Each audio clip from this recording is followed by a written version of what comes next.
ETV ప్రేక్షకులకు నమస్కారం. Triple detergent soap Subhamastu powered by గోఅమృత్ గేదె ఆవు నెయ్యి కార్యక్రమంలో ఈ వారం గ్రహఫలం అంశానికి స్వాగతం. డిసెంబర్ 10వ తేదీ నుండి డిసెంబర్ 16వ తేదీ వరకు మేషాది ద్వాదశ రాశుల వారికి కలిగే శుభ అశుభ ఫలితాలని, అవసరమైన సందర్భాల్లో ప్రత్యామ్నాయ మార్గాల్ని తెలుసుకుంటారు. ఇక ద్వాదశ రాశుల వారికి ప్రతికూల గ్రహాలు ఏవో, వాటి అనుకూలత కోసం ఏ ఏ విధి విధానాల్ని పాటించాలో ఆ విశేషాల్ని మన ధర్మం శీర్షికలో కాలభైరవ అష్టమి అంటారు.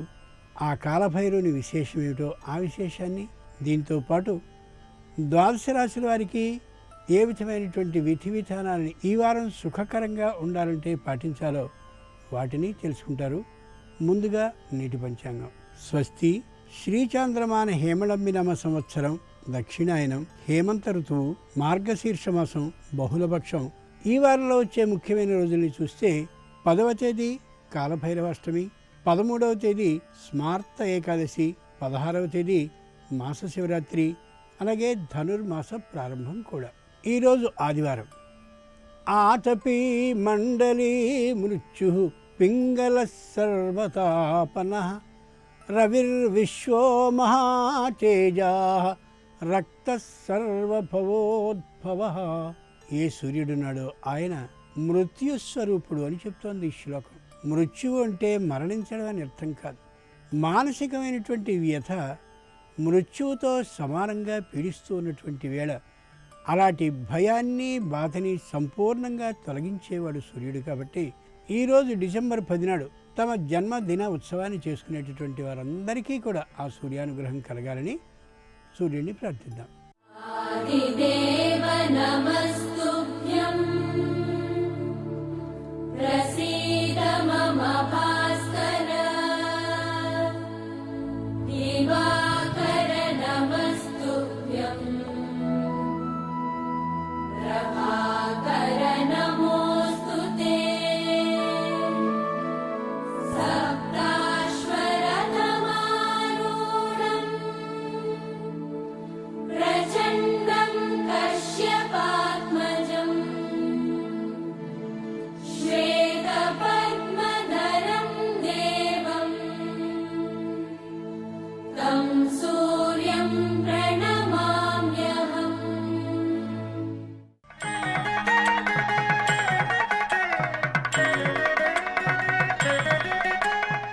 మన ధర్మం శీర్షికలో కాలభైరవ అష్టమి గురించి తెలుసుకుందాం.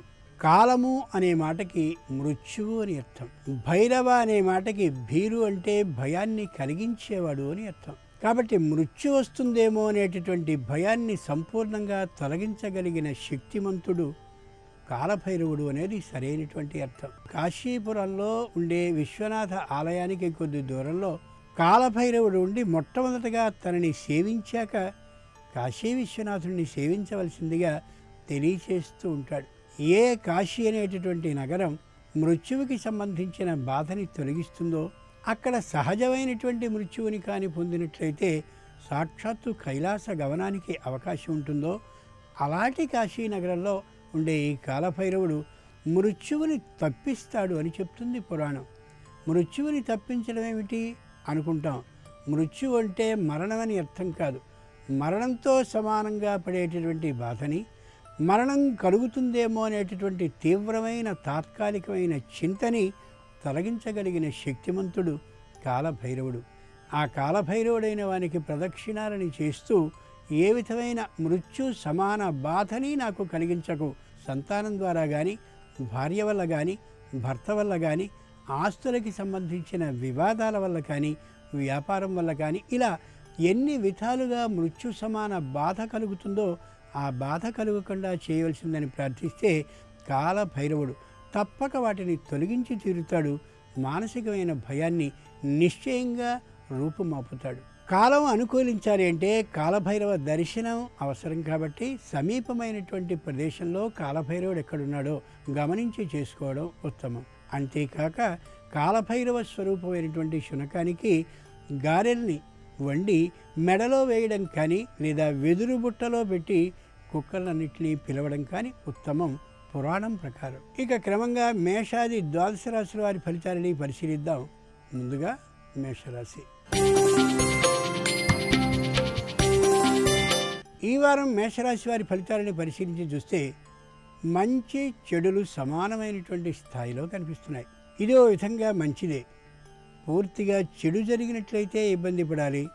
అలాగే పూర్తి మంచి జరిగిన అహంకారం వీరికి కలగచ్చు, అసూయ మరెవరికైనా కలగచ్చు. మంచి చెడులు సమానంగా జరగడం చెప్పుకోదగ్గటువంటి అంశమే. నిర్మాణాలు కానీ చేస్తున్నటువంటి దశలో ఉంటే వాటికి తాత్కాలిక అవరోధాలు ఏర్పడవచ్చు. న్యాయస్థానంలో వివాద పరిష్కారం జరగడానికి స్తంభన జరిగే అవకాశం ఉంది. అంటే తాత్కాలికంగా నిలుపుదల అవుతుంది, వెంటనే తీర్పు వెలువడే అవకాశం ఉండకపోవచ్చు. మిత్రులైనటువంటి వాళ్ళ సహకారం ఉన్నప్పటికీ కూడా తాత్కాలికంగా కలిగినటువంటి అభ్యంతరం తొలక్కబోవచ్చు. ముఖ్యంగా సంతానం కానీ విద్యా దశలో ఉంటే, అంటే విద్యార్థి దశలో ఉంటే వాళ్ళని గురించి తల్లిదండ్రులు పట్టించుకోవడం ఎంతైనా అవసరం. లేని పక్షంలో విద్యా విషయంలో వారికి అనాసక్తి ఏర్పడేటువంటి అవకాశం ఉంది. మేషరాశి వారికి ప్రధాన ప్రతికూల గ్రహాలు శని, రాహు. ఈ శని రాహువుల అనుగ్రహం కోసం శ్రీ విష్ణు సహస్రనామాల్ని రోజులో ఒక్కమారు పఠించడం మంచిది. ముఖ్యంగా ఈ రాశివారు ఈ వారం తాత్కాలికమైనటువంటి ఆరోగ్య పరీక్షల్ని చేయించుకోవాలి. ఇక ఈ వారం వృషభ రాశి వారి ఫలితాలని పరిశీలించి చూస్తే ఈ వారం చాలా అనుకూలంగా గడుస్తుంది. బంధుమిత్రుల సహకారాలు చాలా చక్కగా ఉంటాయి. వివాహాది శుభకార్యాలకి తగినటువంటి ఏర్పాట్లను చేసుకునే అవకాశం బాగా కలుగుతుంది. న్యాయస్థానాల్లో వాద వివాదాలు పరిష్కరింపబడతాయి. పాత బకాయిలు వసూలు అయ్యేటటువంటి అవకాశం ఉంది, ఏ విధమైన ప్రయత్నం చేయకుండానే. అంతేకాక జీతంలో అభివృద్ధి కానీ, ఉద్యోగంలో అభివృద్ధి కానీ, లేదా ఈ రెంటి అభివృద్ధి కానీ ఏకకాలంలోనే జరిగే అవకాశం ఈ వారంలో కనిపిస్తోంది. మొత్తానికి ఈ వృషభ రాశి వారికి ఈ వారం అనుకూలంగానే ఉంటుంది. వృషభ రాశి వారికి ప్రధాన ప్రతికూల గ్రహం శని. శని గ్రహ అనుకూలత కోసం కాలభైరవ దర్శనాన్ని చేయడం ఉత్తమం. ముఖ్యంగా ఈ రాశివారు ఈ వారం పాత బకాయిల వసూళ్ల కోసం ధైర్యాన్ని, సాహసాన్ని చూపించడం కంటే నిదానమైన పద్ధతిలో వసూలు చేసుకోవడం ఎంతైనా అవసరం. తప్పక తిరిగి వస్తాయి. ఇక ఈ వారం మిథున రాశి వారి ఫలితాలను పరిశీలించి చూస్తే తాము చేసేటటువంటి ప్రతి పనికి సరైనటువంటి ఫలితం లభిస్తూ ఉండి ఉత్సాహంగా ఉంటుంది. స్థాన చలనాన్ని చేసే అవకాశం ఉంటుంది. ఆ స్థాన చలనం తప్పక అనుకూలత మంచి కోసమే జరుగుతుంది.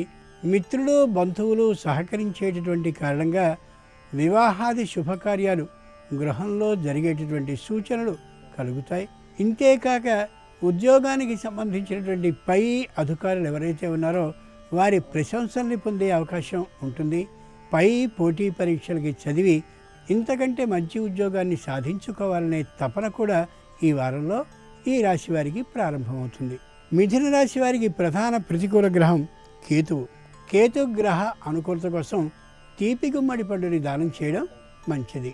ముఖ్యంగా ఈ రాశివారు ఈ వారం వ్యాపారంలో భాగస్వాములు కానీ ఉన్నట్లయితే వాళ్ళలో చిన్నగా ప్రారంభమవుతున్న అసంతృప్తిని వెంటనే తొలగించుకోవడం ఎంతైనా మంచిది.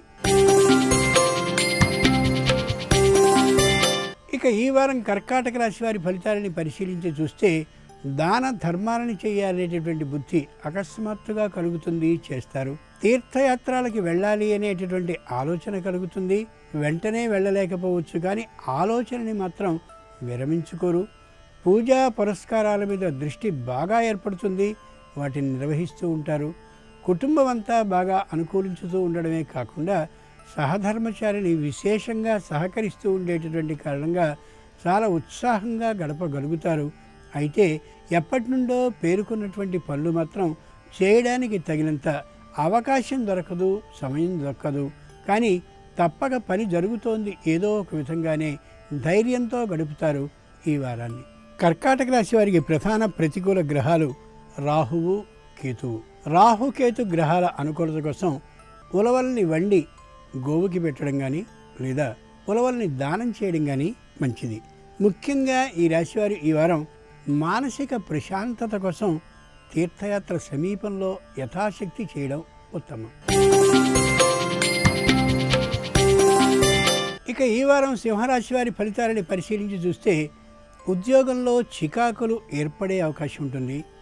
ఆ చికాకులకి పై అధికారులు మాత్రం కారణం కాదు, ఉద్యోగస్తులైనటువంటి వీరు మాత్రమే కారణం చికాకు తెచ్చుకోవడానికి. అంచేత వీలైనంత వరకు వాటిని పరిష్కరించుకునే దిశగా వెళ్ళడం ఎంతైనా అవసరం. గృహాన్ని నిర్మిస్తూ ఉండేటటువంటి దశలో కానీ ఉన్నట్లయితే గృహ నిర్మాణం తాత్కాలికంగా ఆపుదల అవుతుంది. ఇక తండ్రితో కానీ సోదరులతో కానీ విరోధం వచ్చే అవకాశం ఉంది. కాబట్టి వీలైనంత వరకు ఆచి తూచి మాట్లాడుకోవడం ఎంతైనా మంచిది. వ్యాపారాన్ని కానీ చేస్తున్నట్లయితే భాగస్వాములతో వీరికి మనస్పర్ధలు ఏర్పడే అవకాశం ఉంది. కాబట్టి వెంటనే అభిప్రాయ భేదాలు కానీ ఉన్నట్లయితే పరిష్కరించుకునే దిశగా ప్రయత్నాలు చేయడం మంచిది. స్థానచలనం అలాగే గృహచలనం ఏమాత్రం సరికాదు. ఉన్న చోటనే వ్యవహారాల్ని పరిష్కరించుకునే దిశగా అడుగులు వేసుకోవాలి ఈ రాశివారు. సింహరాశి వారికి ప్రధాన ప్రతికూల గ్రహాలు శని, రాహువు. ఈ 2 గ్రహాల అనుకూలత కోసం నూతన వస్త్రదానం చేయడం ఉత్తమం. ముఖ్యంగా ఈ రాశివారు ఆరోగ్య పరీక్షల్ని తాత్కాలికంగా చేయించుకోవడం ఉత్తమం. ఇక ఈ వారం కన్యారాశి వారి ఫలితాలని పరిశీలించి చూస్తే ఉద్యోగంలో అభివృద్ధి కనిపించే అవకాశం కనిపిస్తోంది. మిత్రుల సహకారం బాగా ఉంటుంది. బంధువులతో అనేకమైనటువంటి కార్యక్రమాలను చేయించుకునేందుకు తగిన ప్రణాళికలను వేసుకుంటారు. వ్యాపారం చేసేటటువంటి వారికి భాగస్వాములు బాగా సహకరిస్తారు. ఏ విధమైనటువంటి పేచీలు లేకుండా సాగుతుంది. ఉద్యోగంలో ఉన్నటువంటి వారికి పై అధికారుల ప్రశంసలతో పాటు పై అధికారుల సహాయం మరింతగా ఉన్నటువంటి కారణంగా ఉద్యోగం చక్కగా సాగుతుంది. వృత్తి చేసుకునేటటువంటి వారు ఉన్నట్లయితే కొత్తమైనటువంటి వస్తువుల కోసం పెట్టుబడిని పెట్టుకోవడం ఈ వారంలో ఎంతైనా మంచిది. మొత్తానికి ఈ రాశి వారికి ఈ వారం ఉత్తమంగా ఉంటుంది. కన్యా రాశి వారికి ప్రధాన ప్రతికూల గ్రహం కేతువు. కేతు గ్రహ అనుకూలత కోసం పేదలైనటువంటి పిల్లలకి తినుబండారాలని పంచడం ఉత్తమం. ముఖ్యంగా ఈ రాశివారు ఈ వారం తక్కువ మాట్లాడుతూ ఎక్కువ ఆలోచనతో వ్యవహరించుకోవాలి. ఇక ఈ వారం తులారాశి వారి ఫలితాలని పరిశీలించి చూస్తే గృహాన్ని కొనుక్కుందాం అని అనుకున్నటువంటిది తాత్కాలికంగా ఆగిపోవచ్చు. లేదా నిర్మాణాన్ని చేసుకునేటటువంటి సందర్భంలో చిన్న అభ్యంతరం ఏదో రావచ్చు. ఆర్థికంగా కొద్దిగా ఇబ్బందికి కూడా గురయ్యేటటువంటి అవకాశం ఉంది. వ్యాపారానికి సంబంధించినటువంటి భాగస్వాములు అనుకూలంగా ఉన్నప్పటికీ కూడా పెట్టుబడి లేనిటువంటి కారణంగా వ్యాపారం తాత్కాలికంగా నష్టాల దిశగా వెళ్ళవచ్చు. మొత్తానికి ఈ రాశి వారికి మంచి చెడు సమంగా ఉన్నటువంటి కారణంగా మానసికమైనటువంటి కొద్ది ఆందోళన తాత్కాలికంగా ఈ వారంలో కలిగే అవకాశం ఉంది. తులారాశి వారికి ప్రధాన ప్రతికూల గ్రహం శని అయినటువంటి కారణంగా తైలదానం అంటే నువ్వుల నూనెని దానం చేయడం మంచిది. ముఖ్యంగా ఈ రాశివారు ఈ వారం వ్యయాన్ని ప్రణాళికాబద్ధంగా చేసుకున్నట్లయితే రుణం తీసుకోవాల్సినటువంటి స్థాయికి వెళ్ళరు. ఇక ఈ వారం వృశ్చిక రాశి వారి ఫలితాలని పరిశీలించి చూస్తే సంతానానికి విద్య మీద పూర్తిగా అనాసక్తి ఏర్పడే అవకాశం ఉంది. కాబట్టి తల్లి లేదా తండ్రి లేదా తల్లిదండ్రులు సంతానాన్ని తప్పక పట్టించుకోవాల్సిందే ఈ వారంలో. ఆరోగ్యానికి సంబంధించిన ఇబ్బంది ఏమాత్రమూ ఉండదు, కానీ అనారోగ్యం వచ్చేందుకు తగిన అవకాశం ఉంది. కాబట్టి ఆహార విహారాల్లో తగినటువంటి జాగ్రత్తల్ని పాటించడం ఎంతైనా అవసరం. దూరపు ప్రయాణాలు వెళ్ళవలసిన అవసరాలు ఏర్పడుతున్నాయి. ఆ కారణంగా వెళ్ళలేనటువంటి పరిస్థితిలో ఉంటే, వెళ్ళడం ఇష్టం లేని పరిస్థితిలో ఉంటే మొగమాటం లేకుండా చెప్పడం ఎంతైనా అవసరం. ఇక అతి ముఖ్యంగా ప్రయాణాన్ని చేయవలసిన అవసరమే ఏర్పడినట్లయితే తప్పనిసరిగా చేసేటటువంటి ప్రయాణాల్లో తగు జాగ్రత్తని పాటించి తీరాల్సిందే ఈ రాశివారు. వృశ్చిక రాశి వారికి ప్రధాన ప్రతికూల గ్రహం శని అయినటువంటి కారణంగా తిలలు అంటే నువ్వుల్ని దానం చేయడం కానీ లేదా నువ్వులతో ఏర్పాటు చేయబడ్డటువంటి పిండి వంటలను వీటినైనా దానం చేయడం కానీ ఉత్తమం. ముఖ్యంగా ఈ రాశివారు ఈ వారం వ్యసనాలకి దూరంగా ఉండాలి. వ్యసనాల అలవాటు ఉన్నటువంటి మిత్రుల్ని కూడా దూరంగా ఉంచి తీరాలి. ఇక ఈ వారం ధనురాశి వారి ఫలితాలని పరిశీలించి చూస్తే విలాస వస్తువుల కోసం ఎక్కువ సొమ్ముని తెలియకుండా ఖర్చు పెట్టి రుణాన్ని చేసేటటువంటి స్థాయికి దిగజారిపోతారు. ఆర్థికమైనటువంటి విషయంలో గ్రహించుకోగలగాలి. భార్య భర్త దూరంగా ఉద్యోగాల కారణంగా బదిలీ అయినటువంటి కారణంగా ఉండవలసి రావచ్చు. తగినటువంటి ప్రణాళికని ఏర్పాటు చేసుకోవడం మంచిది. కొత్తదైనటువంటి ఇంటి కోసం అంటే స్థానచలనం కానీ అలాగే గృహం యొక్క మార్పు కానీ జరిగే అవకాశం ఉంది కాబట్టి 1-2 మార్లు ఆలోచించుకుని అనుకూలమైనటువంటి ప్రదేశానికి వెళ్ళడం ఉత్తమం. ఇక అన్నిటికంటే మించి బంధుమిత్రుల సహకారంతో పాటు తల్లిదండ్రుల ప్రోత్సాహం కూడా ఉంటుంది కాబట్టి ఏ ఉద్యోగంలో ఉన్నారో దాంట్లోనే కొనసాగడం ఉత్తమం తప్ప వేరే ఉద్యోగం అధికమైనటువంటి వేతనం వస్తుంది కదా అని ఆశించి వెళ్ళడం ఏమాత్రమూ సరికాదు. ఈ విషయాన్నే బంధుమిత్రులు తల్లిదండ్రులు కూడా చెప్తారు కాబట్టి అదే ఉద్యోగంలో కొనసాగుతూ ఉండడం శ్రేయస్కరం. ధనురాశి వారికి ప్రధాన ప్రతికూల గ్రహం శని గ్రహ అనుకూలత కోసం శని స్తోత్రాన్ని రోజుకు 19 మార్లు పఠించడం ఎంతైనా అవసరం. ముఖ్యంగా ఈ రాశివారు ఈ వారం తమకు తాము దుఃఖానికి కారణం ఏమిటో ఆత్మ పరీక్షని చేసుకుంటూ ఉన్నట్టయితే మానసికమైనటువంటి వ్యథ పూర్తిగా తొలగుతుంది. ఇక ఈ వారం మకర రాశి వారి ఫలితాలని పరిశీలించి చూస్తే రుణాన్ని తీసుకోరు కానీ రుణాన్ని చేసుకోవాల్సినటువంటి అవసరం వస్తుందేమో అని అనుక్షణము అనిపిస్తూ ఉంటుంది. వ్యాపారానికి సంబంధించినటువంటి ఫలితాలు అనుకూలంగానే ఉంటాయి కానీ దానికి సరిపోయినటువంటి స్థాయిలో వ్యయం అంటే ఖర్చు అయ్యేటటువంటి అవకాశం ఉంటుంది కాబట్టి వచ్చినటువంటి ఆదాయం అయ్యే ఖర్చు సమమైన పాళ్ళలో ఉండి చేతిలో డబ్బు అంతగా నిలవకపోవచ్చు. పెట్టుబడిని బాగా పెట్టుకున్నట్లయితే మంచి లాభాలని చేకూర్చుకోగలిగిన అవకాశం ఈ వారంలో స్పష్టంగా కనిపిస్తోంది. ఇక సంతానం విషయంలో మాత్రం వాళ్ళ చదువు చక్కగా ఉంటుంది. ఏ చదువు స్థాయిలో వాళ్ళు ఉన్నారో గమనించుకుని ఆ పై స్థాయి పాఠశాలలో వాళ్ళని చేర్పించినట్టయితే మరింత మెరికల్లా తయారయ్యే అవకాశం ఉంటుంది. కాబట్టి సంతానం విషయంలో మాత్రం ధనానికి సంబంధించిన పొదుపుతనాన్ని పాటించకుండా ఉండడం ఈ రాశివారు చేయాలి. అది ఎంతైనా అవసరం. మకర రాశి వారికి ప్రధాన ప్రతికూల గ్రహాలు శని కేతువుల అనుగ్రహం కోసమని చాడీలను చెప్పడం మానేయడం మంచిది.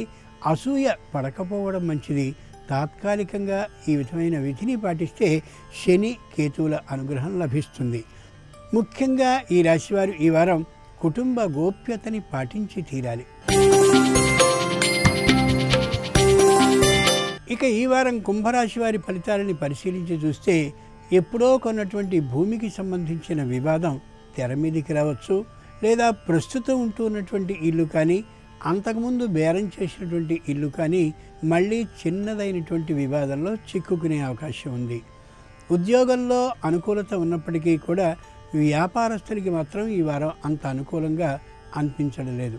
దూరపు ప్రయాణాలు తప్పనిసరిగా చేయవలసి వస్తుంది కానీ వాటి వల్ల వచ్చేటటువంటి ప్రయోజనం మాత్రం అంతంత మాత్రంగానే ఉంటూ ఉంటుంది.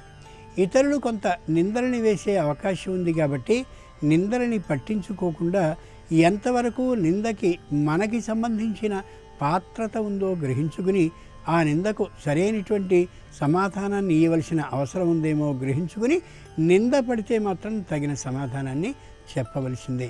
మొత్తానికి కుంభరాశి వారికి ఈ వారం పూర్తి దుఃఖము పూర్తి సుఖము కాకుండా అటు ఇటుగా నడుస్తుంది.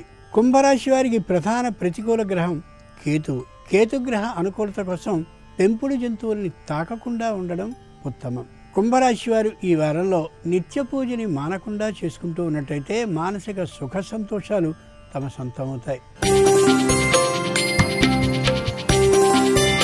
ఇక ఈ వారం మీనరాశి వారి ఫలితాలని పరిశీలించి చూస్తే బంధువులలో చాలామందికి అసూయ కారణంగా అనవసరమైనటువంటి ద్వేషం ఏర్పడవచ్చు. వ్యాపారంలో తాత్కాలికమైనటువంటి నష్టం కలగచ్చు. సంతానానికి పెద్దగా విద్య అనుకూలించేటటువంటి పరిస్థితి కనిపించకపోవచ్చు. అనుకున్నటువంటి కళాశాలలో కూడా ప్రవేశాలు కలుగుతాయో లేదో అనేటటువంటి మానసికమైనటువంటి చింత కూడా ఏర్పడవచ్చు. దూరపు ప్రయాణాలు ఎలాగూ లాభించవు సరికదా దగ్గరగా వ్యాపారం కోసం చేసేటటువంటి ప్రయత్నాలు కూడా అంత పెద్దగా లభించకపోవచ్చు. ఇంత మాత్రం చేత అంతా వ్యతిరేకంగా ఉంది అని అనుకోకుండా ఈ పరిస్థితి తాత్కాలికమే అని భావించాలి మీనరాశి వారు ఈ వారం. మీనరాశి వారికి ప్రధాన ప్రతికూల గ్రహం రాహు. రాహు గ్రహ అనుకూలత కోసం అవసరమైనటువంటి వారిని గుర్తించి ఎర్రనైనటువంటి వస్త్రాలని దానం చేయడం శ్రేయస్కరం. ముఖ్యంగా ఈ రాశివారు ఈ వారం ఎవరితోనూ వివాదపడొద్దు. ఎవరు అసూయని వెళ్ళగెక్కినా తిరిగి సమాధానాన్ని చెప్పొద్దు.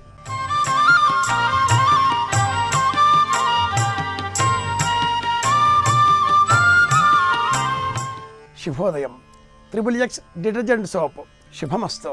పవర్డ్ బై గో అమృత్ గేదె ఆవు నెయ్యి కార్యక్రమంలో జాతక దోషాలు పరిహారాలు అన్న అంశంలో ఈ రోజున వివాహ సమస్యలు అనే అంశం గురించి ప్రత్యేకంగా ప్రస్తావన చేసుకుందాం.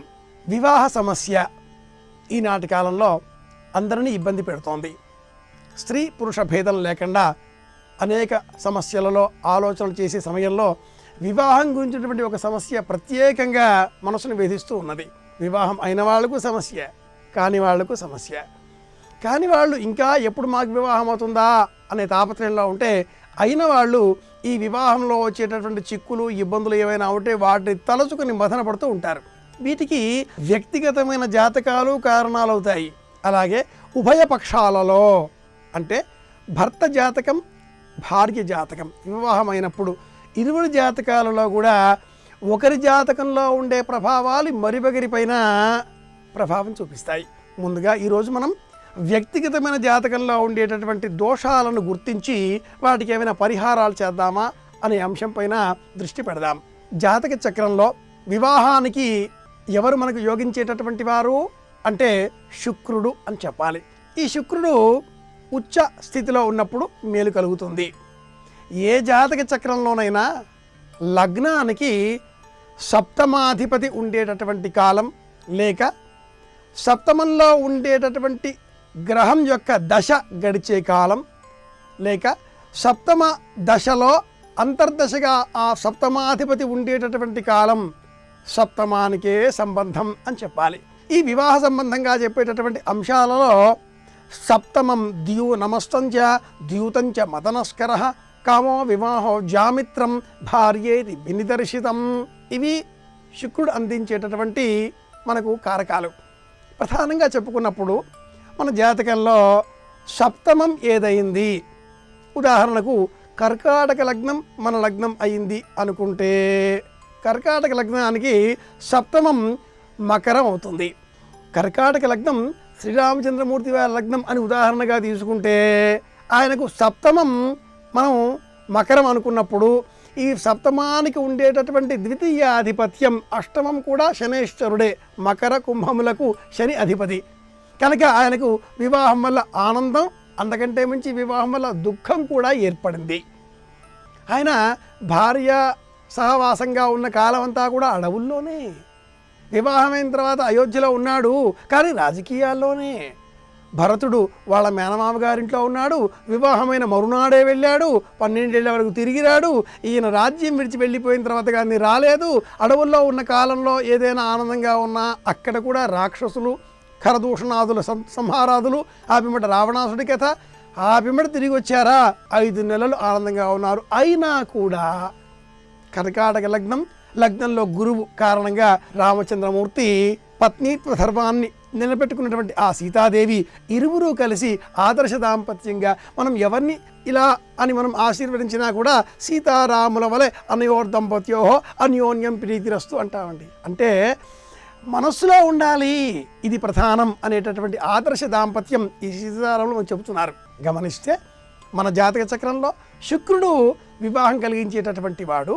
అష్టంగతుడైన అలాగే కన్యా రాశిలో ఉన్న కన్యా లగ్నమైన మీనంలో శుక్రుడు ఉన్నాడు ఉచ్చ. మీనంలో శుక్రుడు ఉన్నప్పుడు పెద్ద పెద్ద కళ్ళు ఉంటాయి, గొప్ప చదువు వస్తుంది, కళాకారుడు అవుతాడు, అనేక కళలలో ప్రావీణ్యం ఉంటుంది, క్రీడారంగాలలో కూడా అభినివేశం కలుగుతుంది. అయితే వివాహ సమస్యనే అంటూ మనం గమనించినప్పుడు మట్టుకు కన్యా సంబంధంగా శుక్రులకు ఏ రకమైనటువంటి అనుబంధం కూడినా కూడా ఇబ్బందులు వస్తాయి. బాగుందండి, ఈ ఇబ్బందులోంచి మేము ఎలా బయటపడాలి అనుకుంటే ఈ సమస్యకి సమాధానం గణపతిని ఆరాధించడం అని చెప్పాలి. ఈ గణపతికి సంబంధించి మనం కొన్ని పురాణ కథలు వింటాం. ఎలాంటివి? ఈ వివాహానికి వినాయకుడు వ్యతిరేకంగా ఉన్నాడు, వినాయకుడి పెళ్లికి 1000 విఘ్నాలు అనే సామెత మనం విన్నాం కాదు. ఎందుకు ఇలాంటి సామెతలు వచ్చాయి? ఇదిగో ఇందువల్లనే. గణపతికి మనం నమస్కారం చేస్తే ఆయన అనుగ్రహం వల్ల విఘ్నాలన్నీ తొలగిపోతాయి. హస్త నక్షత్ర స్వభావంతో ఉండేటటువంటి ఆ వినాయకుడు కన్యలో ఉన్నాడు కనుక మనం వివాహానికి ఆలస్యం అవుతుంది అనుకున్నప్పుడు బోలెడని పరిష్కార మార్గాలు, పరిహారాలు ఉన్నా కూడా వాటన్నింటిలోకెల్లా కూడా శ్రేష్టమైనది మనకందరికీ కూడా వ్యక్తిగతంగా మన జాతకాలు ఏ విధంగా ఉన్నా కూడా సామూహికంగా అనుసరింపదగినటువంటిది అయిన పరిహారం ఒకటి శాంతి కమలాకరం అనే గ్రంథంలో చెప్పబడి ఉంది. అది వినాయక శాంతి. వినాయక సంబంధంగా మనం జపం చేసుకోవడంతో, వినాయక శాంతిని పాటించడంతో ఆ వివాహంలో వచ్చేటటువంటి సమస్యలు దూరమవుతాయి. శీఘ్రమే వివాహం మనకు సిద్ధిస్తుంది. అయితే ఈ వినాయక శాంతి ఎలా చేయాలి, ఏ విధంగా ఆచరిస్తారు అంటే, ఒక కలశం, ఆ కలశంలో నీరు, ఆ కలశానికి ఎదురుగా ఆంజనేయ స్వామి వారు, గణపతి ఇరువురు చిత్రపటం కలిపి ఉండేటటువంటి దాన్ని ఏర్పాటు చేసి కొన్ని శాంతి వారుణ సూక్తాలతో ఆ నీటిని అభిమంత్రించి ఆ నీటి చేత మనకు స్నానం చేయిస్తారు తక్షణమే. ఇది ఈ శాంతి కమలాకరంలో ఉండేటటువంటి వినాయక శాంతి అనే ప్రక్రియలో ఉండేటటువంటి ప్రత్యేకత. లేదా మనం మన ఇంట్లోనే తోచినట్లుగా చేసుకుంటామండి అని చెబితే వినాయక సంబంధితటువంటి మంత్రం జపం ఏది చేసుకున్నా నువ్వులు బెల్లం ఈ ఉండలను కట్టి దంచి వీటిని పంచి పెడుతున్నా వీలైనంత మట్టుకు ఈ నువ్వులు బెల్లము దంచి కట్టిన ఉండలను వివాహం కానటువంటి వారికి, చిన్న పిల్లలకు పంచి పెడుతూ ఉండాలి. ఇలా పంచిపెట్టినందువల్ల కూడా మనకు వివాహం శీఘ్రమే సిద్ధిస్తుంది. గణపతిని మనం ఎంతగా స్మరించుకుంటే అంతగా మన జీవనంలో ఆనందాన్ని, సంతోషాన్ని పొందగలుగుతాం అని విన్నవిస్తూ మళ్ళీ రేపటి శుభమస్తు కార్యక్రమంలో మళ్ళీ కలుసుకుందాం.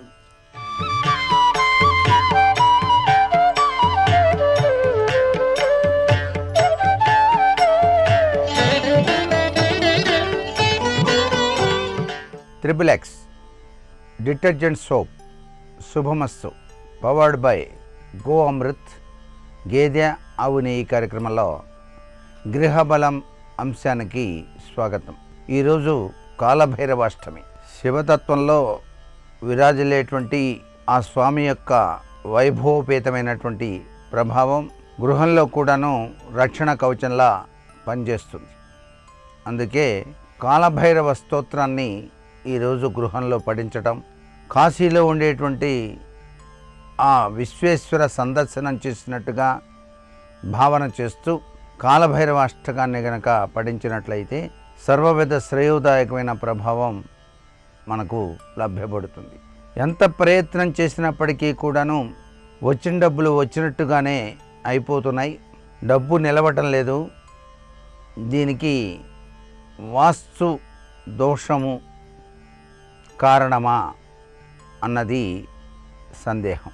సహజసిద్ధంగా ఎవరు సంపాదించిన ధనానికి వారి యొక్క గ్రహచార గతులతో పాటుగా ఆ పొదుపు అనేటువంటి దివ్యవంతమైనటువంటి లక్షణ ప్రాధాన్యత కనుక ఉన్నట్లయితే అవసరానికి ఆ యొక్క ధనాన్ని సద్వినియోగం చేయటం జరుగుతూ ఉంటుంది.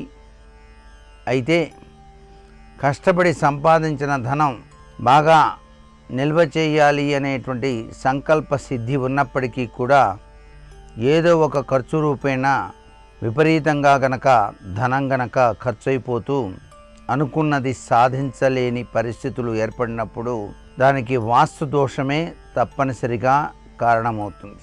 ఎందుకంటే ఇక్కడ మనసు యొక్క ప్రభావం ధనాన్ని నిల్వ చేయాలని ఉన్నది కాబట్టి, అయితే అది నిలవలేకపోతోంది కాబట్టి, నిలవలేకపోవటం అనేది వాస్తు దోషం, నిల్వ చేయాలనే తపన ఉన్నది మాత్రం సరైనదే. అందుచేత దీనికి కారణం ఏమిటి అని పరిశీలన చేస్తే, ఇంటి ప్రాంగణంలోని ఈశాన్య మూల పరిశుభ్రత లోపించినా కూడా ధనం నిలవదు, లేక ఈశాన్య దోషం కూడాను ఉండి ఉండవచ్చు. రెండవది, ధనాన్ని దాచేటువంటి మీ యొక్క బీరువా ఇంటి గుమ్మం వైపు చూస్తూ ఉన్నట్టుగా ఉన్నదేమో. అంటే దక్షిణ గోడకు ఆనిచ్చి ఉత్తరం చూస్తున్నట్టుగా కానీ, లేక పడమర నైరుతి మూల ఆనించి తూర్పు చూస్తున్నట్టుగా కానీ ఉన్నటువంటి పరిస్థితుల్లో ధనం ఎక్కువగా ఖర్చు అవడానికి ఆస్కారం కనిపిస్తుంది. అంటే ఇంటి గుమ్మాన్ని చూస్తూ బీరువా ఉండకూడదు అనేది ఇక్కడ గమనార్హం. ధనం దాచుకునేది ఇంటి గుమ్మం వైపు చూస్తూ ఉన్నట్టుగా, బయటికి చూస్తూ ఉన్నట్టుగా ఎప్పుడూ కూడా ఉండకూడదు. లక్ష్మీదేవి యొక్క చిత్రపటాలను కూడా ఇంటి లోపలికి వస్తున్నట్టుగానే అమర్చండి అంటోంది వాస్తుశాస్త్రం. బయటికి చూస్తున్నట్టుగా మాత్రం పెట్టకండి అంటోంది వాస్తుశాస్త్రం. అందుచేత ఇక్కడ బీరువా కూడా లక్ష్మీ స్వరూపమే కదా. సంపాదించిన ధనం మొత్తం కూడాను దాచుకునేది అక్కడే కాబట్టి ఆ బీరువా కూడాను బయటికి చూస్తున్నట్టుగా గనక ఉన్నదనుకోండి, ఇక డబ్బులు నిలిచేది ఏముంటాయి, ఎక్కువగా ఖర్చు కావడం జరుగుతుంది అన్నమాట. అంతేకాకుండా ఇంట్లో వాడకపు నీరు, ఆ పంపుల విషయంలో రంధ్రాలుండి నీరు అత్యధికంగా పోవటం, ట్యాంకు నిండినప్పటికీ తెలుసుకోలేక ట్యాంకులో నీరు విపరీతంగా నిండి పోతూ ఉంటే తర్వాత వెళ్ళి స్విచ్ ఆపటం, ఇవన్నీ కూడాను ధనం అత్యధికంగా ఖర్చు కావటానికి మార్గాలు. అంటే మనం ఆచరించేటువంటి సూత్ర ప్రాతిపదికల్లో కూడాను, మనం చేసేటువంటి పనుల్లో కూడాను ధనం ఎక్కువగా ఖర్చు అయ్యేటువంటి విధి విధానాలు కనిపిస్తున్నాయి అని అర్థం. వీధి గుమ్మం ముందు ఉన్నటువంటి ఆ యొక్క సింహద్వారానికి ఎదురుగా చెప్పులు విడవటం. చెప్పులు ఎప్పుడూ కూడా ఆ యొక్క సింహద్వారానికి ఎదురుగా మాత్రం విడవకూడదు. అలా విడిచినట్లయితే లక్ష్మీదేవికి ఆగ్రహం కలిగి అత్యధికంగా ధనం ఖర్చు అవటానికి ఆస్కారం ఉంది. అలాగే మీ ఇంట్లో దీపారాధన చేసేటప్పుడు సాయం సంధ్యా సమయంలో వీధి దొడ్డివాకిలి గుమ్మం తలుపులు వేసే సాయం సంధ్యా సమయంలో దీపారాధన చేయాలి. ఇట్లాంటి చిన్ని విషయాలు గనక మీరు నిర్లక్ష్యం చేసినట్లయితే ధనం ఎక్కువగా ఖర్చు కావడానికి ఆస్కారం అత్యధికంగా కనిపిస్తుంది సుమా. అంతేకాకుండా భోజనం చేసేటువంటి విధి విధానంలో కూడా తూర్పు తిరిగి భోజనం చేయటం ఇంటి యజమాని అలవాటు చేసుకోవాలి. తూర్పు వైపు తిరిగి భోజనం చేయటం ఇంటి యజమానికి చాలా యోగ్యవంతమైన ప్రభావాన్ని ఇస్తుంది. అంటే ఆరోగ్యరీత్యా ఎటువంటి సమస్యలు లేకుండా ధనం కూడాను లక్ష్మీదేవి అనుగ్రహం వల్ల నిలిచేటట్టుగా చేసేటువంటి ప్రభావాలు కూడా ఎక్కువగా కనిపిస్తాయి. ఇవన్నీ మనం పాటించేటువంటి నియమానుసార పద్ధతులను బట్టే ఉంటుంది. అన్నిటికన్నా మూల సూత్రం సూర్యోదయాత్ పూర్వమే నిద్ర నుంచి మేలుకుంటాం. అలాగే ప్రతి శుక్రవారం కూడాను ఇంటి యొక్క సింహద్వార గడప, ఇంట్లో ఉండేటువంటి గడపలకి పసుపు కుంకుమ అనేటువంటిది తప్పనిసరిగా వ్రాయాలి. ఆ పసుపు రాయటం, కుంకుమ పెట్టడం ప్రతి శుక్రవారం చేయటం. ఇంటి యజమాని బయటికి వెళ్ళే సమయానికే ఇంటి బయట తప్పనిసరిగా పరిశుభ్రంగా ఉంచి ముగ్గు వేసి ఉండాలి. ఇవన్నీ కూడా చాలా చక్కటి యోగవంతమైన లక్ష్మీ ఆగమనానికి నిదర్శనాలు. ఎంత సంపాదిస్తున్నా డబ్బు నిలవట్లేదు, ఖర్చు అయిపోతోంది అంటే లక్ష్మీదేవికి ఆగ్రహతత్వం కలిగినటువంటి విధి విధానాలు మీ ఇంట్లో ఎక్కువగా ఉండి ఉండవచ్చు. అది ఒక్కసారి పరిశీలన చేసుకొని దాన్ని గనక సరిదిద్దుకున్నట్లయితే తప్పనిసరిగా లక్ష్మీదేవి యొక్క అనుగ్రహం వలన ధనం నిలవడానికి ఆస్కారం ఉంటుంది. ఇతరులకు డబ్బులు ఇచ్చేటువంటి విధి విధానంలో కూడా మంగళవారం, శుక్రవారం ఇత్యాది వారాలు గుర్తుపెట్టుకొని ఆ రోజుల్లో ఎవరికీ కూడాను అప్పు ఇచ్చుట అనేటువంటి విధి విధానానికి స్వస్తి పలకడం మంచిది. ఎప్పుడూ కూడాను మనం చేసేటువంటి ఈ యొక్క సత్సంప్రదాయమైనటువంటి పనుల వెనకాల లక్ష్మీదేవి యొక్క అనుగ్రహం ఉంటుంది అని. అలాగే నిత్యం కూడాను లక్ష్మీ అనుగ్రహానికి సంబంధించినటువంటి వివిధ రకాలైన స్తోత్ర పఠనాలు కూడాను చక్కటి యోగాన్ని సిద్ధింపజేస్తాయి. మరికొన్ని ముఖ్య విషయాలు రేపటి శుభమస్తు కార్యక్రమంలో తెలుసుకుందామా? మరి సర్వే జనా సుఖినో భవంతు. రేపు అష్టమి నవమి తిథులున్నాయి, ఉత్తరా నక్షత్రం ఉంది. రేపటి నక్షత్ర బలాన్ని పరిశీలించినట్లయితే ఉద్యోగంలో పై అధికారులను కలుసుకొని వారితో ముఖ్యమైన చర్చలు నిర్వహించడానికి, ప్రమోషన్లకు సంబంధించిన కీలకమైన చర్చలు నిర్వహించడానికి రేపు అనుకూలమైన రోజుగా చెప్పవచ్చు. రాజకీయ రంగంలో ఉన్న వాళ్ళు నూతన ప్రణాళికలు ఏర్పాటు చేసుకోవటానికి, అధికార పదవుల కోసం చేసే సర్వ ప్రయత్నాలకు రేపు అనుకూలమైన రోజుగా చెప్పవచ్చు. వ్యవసాయదారులు నూతన పంటల కోసం ప్రత్యేకమైన చర్చలు నిర్వహించుకోవటానికి కూడా రేపటి నక్షత్ర బలం విశేషంగా సహకరిస్తుంది.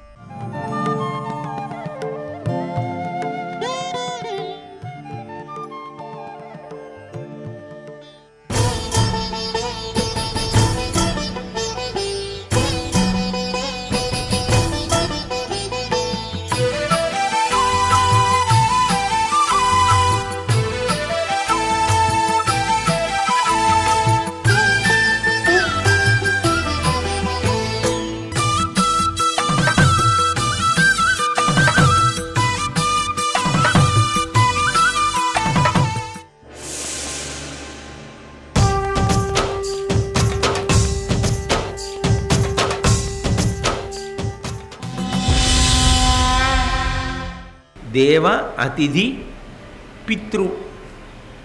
అసలు తల్లికి తండ్రికి సేవ చేయడం, తల్లి తండ్రి జీవించి ఉన్నప్పుడు వాళ్ళ యొక్క యోగక్షేమాలను పరిశీలనం చేస్తూ ఉండడం, వాళ్ళకి అన్నం పెట్టడం అన్న మాట ఏమిటి, వాళ్ళు ఉండగా వాళ్ళ చేతి అన్నం తినడం, అది అభ్యున్నతి హేతు.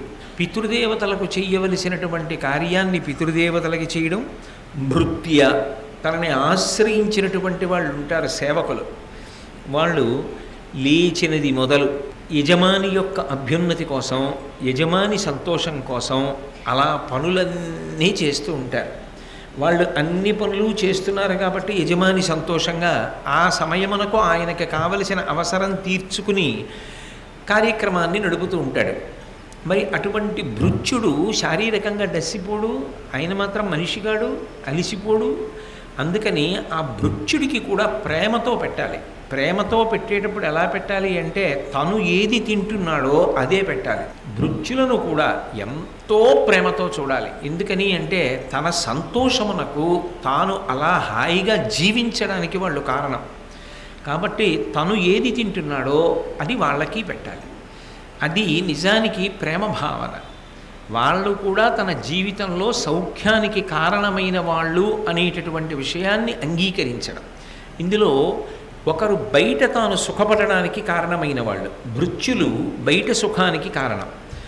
ముందు ముగ్గురు ఉన్నారే వాళ్ళు ఆధ్యాత్మిక అభ్యున్నతికి కూడా వాళ్ళు కారణమైన వారు. బాహ్యమునందు సౌఖ్యము, ఆంతర సౌఖ్యము, ఆంతర అభ్యున్నతికి కూడా వాళ్ళు కారణం. ఎందుకంటే దేవతలు, గృహదేవతలకి చేసినటువంటి నైవేద్యం ఆధ్యాత్మికమైనటువంటి పురోగతికి కూడా కారణం. వాళ్ళకి నైవేద్యం చేసి తినడం అంటే ప్రసాదాన్ని స్వీకరించినట్టు, ప్రసాద స్వీకారము చేత మంచి బుద్ధి కలుగుతుంది. కాబట్టి వాళ్ళు అభ్యున్నతిని కల్పిస్తారు. ఇంటికొచ్చినటువంటి అతిథి ఎవరు ఉంటాడో ఆ అతిథి సాక్షాత్ పరమేశ్వర స్వరూపం. అందుకే ఆయనకి లేదు కాబట్టి నేను పెడుతున్నాను కాదు, ఆయనకి పెట్టడం చేత నేను అభ్యున్నతిని పొందుతున్నాను అని పెట్టి తరించిపోయిన వాళ్ళు ఉన్నారు. అతిథులను విష్ణుస్వరూపంగా భావన చేసి పెట్టి అలా పెట్టిన కారణం చేత మోక్షమును పొందిన వాళ్ళు ఉన్నారు. భగవాన్ రమణులు శరీరం విడిచిపెట్టినప్పుడు ఆయనలో ఉన్న ఆత్మజ్యోతి అందరూ చూస్తుండగా బయటకు వచ్చి అరుణాచలానికి ప్రదక్షిణం చేసి అరుణగిరి యందు ఐక్యమైపోయినట్టే నిరతాన్నదాత అయినటువంటి డొక్కా సీతమ్మ గారి శరీరం విడిచిపెట్టినప్పుడు ఆవిడలోని ఆత్మజ్యోతి ఆకాశంలో వెడుతుండగా ఎందరో విద్వాంసులు చూశారు. కాబట్టి పెట్టడం అనేటటువంటిది, అతిథిని ఆదరించడం అనేటటువంటిది ఇంటి యొక్క అభ్యున్నతికి కారణం. అది అవతలవాడికి లేదని పెట్టడం కాదు, అవతలవాడికి పెట్టి వాణ్ణి నేను ఉద్ధరించడం కాదు, ఆయన నన్ను ఉద్ధరిస్తున్నాడు. ఆత్మోన్నతి, ఆత్మకి ఉద్ధరణ కల్పిస్తాడు. కాబట్టి ఈ ముందు ముగ్గురు ఆత్మోద్ధరణ చేస్తూ బాహ్యమునందు శరీర సౌఖ్యమునకు కూడా కారణమవుతారు. భృత్యులు నిరంతరము తన సుఖమునకు కారణమైన వారు. ఇంట్లో ఉన్నటువంటి కుటుంబ సభ్యులు ఎటువంటి వారో భృత్యులు కూడా అటువంటి వారే. వాళ్ళు అంత ప్రేమతో సేవిస్తారు. ఒక్కొక్కరికి ఎంత ప్రేమ ఉంటుందో యజమాని మీద. యజమాని కష్టపడకూడదు, యజమాని కష్టపడకూడదు, యజమాని ఎప్పుడూ సంతోషంగా ఉండాలి అని వాళ్ళు అహరహం, వాళ్ళు ఏ పని చేయనివ్వండి, వాళ్ళకి మనసుకి ఎలా తోచిందో అలా చేయరు, యజమానికి ఎలా ఇష్టమో అలా చేస్తారు. ఎందుకని అంటే అలా చేస్తే యజమాని సంతోషిస్తాడు. కనీసం అప్పుడప్పుడు వీలైతే ప్రతిరోజు నువ్వేది తింటున్నావో అది నీ భృత్యుడు తినాలి, నీ సేవకుడు కూడా తినాలి. అది అభ్యున్నతికి కారకమవుతుంది, కృతజ్ఞతా లక్షణం.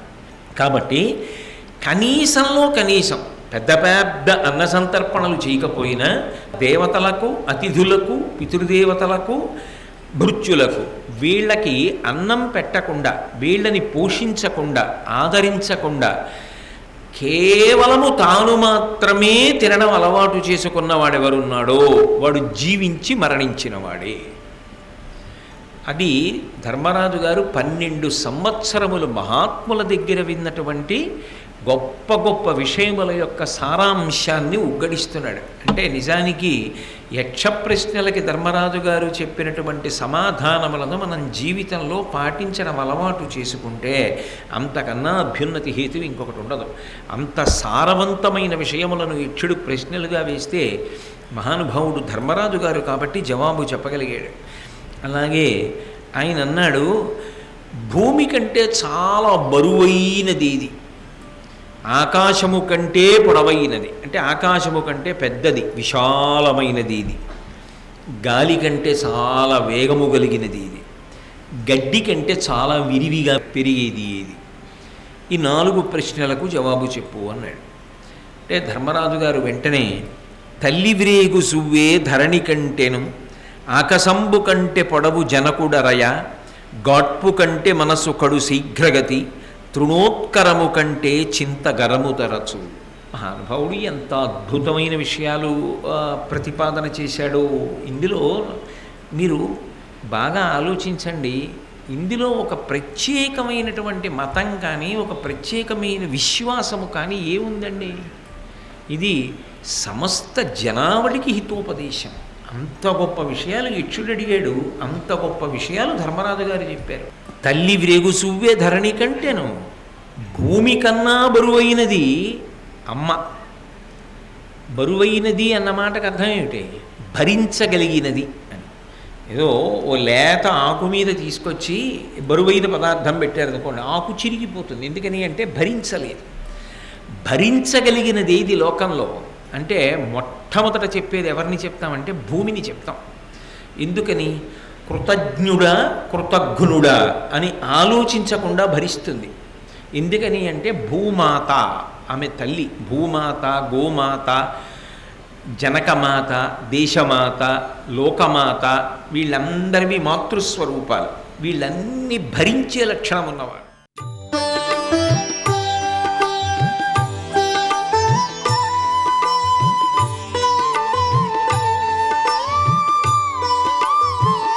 సర్వం శ్రీ ఉమామహేశ్వర పరబ్రహ్మార్పణమస్తు.